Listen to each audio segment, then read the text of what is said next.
திருச்சி மாவட்டம் திருவெரும்பூர் தொகுதி திமுக வேட்பாளர் அமைச்சர் அன்பில் மகேஷ் பொய்யாமொழி 43வது வார்டு பகுதிகளில் தீவிர வாக்கு சேகரிப்பில் ஈடுபட்டார். அப்போது பேசிய அவர், திராவிட மாடல் ஆட்சியின் காலை உணவு திட்டத்தால் 20 லட்சம் மாணவர்கள் பயன்பெறுவதை சுட்டிக்காட்டி நெகிழ்ச்சியுடன் பேசினார்.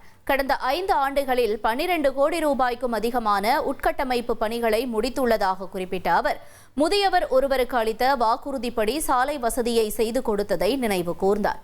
விடுபட்ட இதர கோரிக்கைகளையும் நிறைவேற்ற உதயசூரியன் சின்னத்திற்கு வாக்களிக்குமாறு அவர் மக்களிடம் கேட்டுக்கொண்டார்.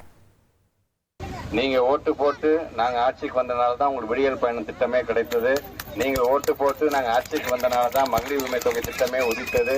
நீங்கள் ஓட்டு போட்டு நாங்க ஆட்சிக்கு வந்தனால தான் ஒரு பள்ளிக்கல்வித்துறை அமைச்சராக என்னுடைய இதயத்திற்கு நெருக்கமான காலை உணவு திட்டத்தின் மூலமாக நீங்க ஓட்டு போட்டு ஒரே ஒரு அன்பில் மகேஷ் பொய்யாமொழியை தேர்ந்தெடுத்தீங்க. ஆனா அதன் காரணமாக ஒட்டுமொத்தமாக தமிழ்நாடு முழுவதும் 20 லட்சம் பிள்ளைங்க வயிறார சாப்பிட்டுட்டு பள்ளிக்கூடத்துக்கு போறாங்கன்னா அதுக்கு காரணம் நீங்கள் ஒவ்வொருவரும் தான்.